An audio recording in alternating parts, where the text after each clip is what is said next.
Hi all, welcome to electrical edu zone. അപ്പോൾ നിങ്ങൾ തമ്പനിയിൽ കണ്ട പോലെ തന്നെ KCBയിലെ ഇലക്ട്രിസിറ്റി വർക്കർ, അതുകൂടാണ്ട് ലൈൻമാൻ തുടങ്ങിയ പോസ്റ്റുകളിൽ കഴിഞ്ഞ മാസം 30-ന് വിരമിച്ച കുറച്ചധികം പേരെ വീണ്ടും 3 മാസത്തേക്കും കൂടി നിയമിച്ചുകൊണ്ടുള്ള ഉത്തരവ് ഇറങ്ങിയിട്ടുണ്ട്. കഴിഞ്ഞ ദിവസം നടന്ന ബോർഡ് യോഗത്തിലാണ് ആ ഒരു തീരുമാനം വന്നേക്കുന്നത്. കാരണം വെച്ചാൽ മഴക്കാലമാണ്. അപ്പോൾ അങ്ങനെ ആകുമ്പം വർക്ക് ഫോഴ്സ് നല്ലോണം കുറഞ്ഞു കഴിഞ്ഞാൽ അത് അവരുടെ ദൈനംദിന പ്രവർത്തനത്തെ ബാധിക്കുന്നുണ്ടാവും. അതുകൊണ്ട് തന്നെ അവരൊരു 3 മാസത്തേക്കും കൂടി പുനർ നിയമിച്ചിട്ടുണ്ട്.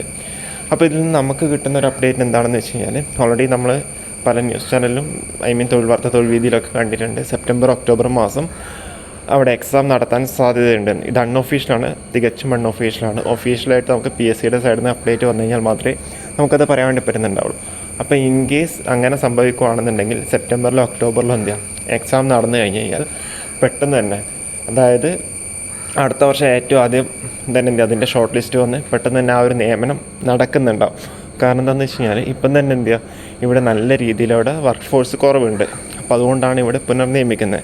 അപ്പോൾ ഇങ്ങനെയാകുമ്പോൾ ഇത് 3 മാസത്തേക്കാണെന്നുള്ള രീതിയിലാണ് ഇവരുടെ റിപ്പോർട്ട് പറയുന്നത്. ഓക്കെ, ജൂൺ 1 മുതൽ ഓഗസ്റ്റ് 31 വരെ 3 മാസത്തേക്ക് എന്നുള്ള രീതിയിൽ. അപ്പോഴാകുമ്പോൾ കാലവർഷം കുറയും എന്നുള്ള രീതിയിൽ. അല്ലാന്നുണ്ടെങ്കിൽ അടുത്ത ഒരു റാങ്ക് ലിസ്റ്റ് നിലവിൽ വരുന്നത് വരെ ഈ ഒരു നിയമനം തുടർന്ന് പോകാം. എനിവേ വാട്ടെവർ, അതായത് നമുക്ക് ഇതിൽ നിന്ന് കിട്ടുന്നൊരു അപ്ഡേറ്റ്, അല്ലെങ്കിൽ ഇതിൽ നമ്മൾ മനസ്സിലാക്കേണ്ടത് KCB വർക്കറിൻ്റെ എക്സാം അൺഒഫീഷ്യലായിട്ട് പറഞ്ഞതുപോലെ പെട്ടെന്ന് തന്നെ നമുക്ക് അവിടെ എക്സ്പെക്റ്റ് ചെയ്യാം.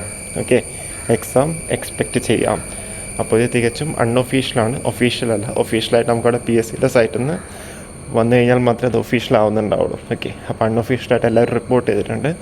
പിന്നെ അതുകൂടാണ്ട് നിങ്ങൾക്കറിയാമല്ലോ, KCBയിൽ ഇത്രയും വർക്ക് ഫോഴ്സിൻ്റെ അവിടെ കുറവുണ്ട്.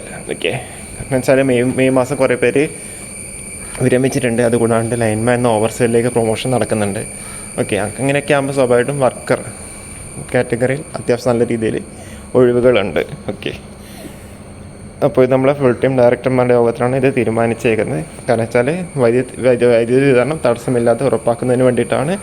അതേപോലെ ജീവനക്കാരുടെ കുറവ് പരിഹരിക്കുന്നതിന് വേണ്ടിയിട്ടാണ് ഈ ഒരു കാലാവധി നീട്ടിയത്. ഓക്കെ, 2026 ജൂൺ 1 മുതൽ ഓഗസ്റ്റ് 31 വരെയാണ് ഈ ഒരു സർവീസ് കാലാവധി നീട്ടിയേക്കുന്നത്. ഓക്കെ.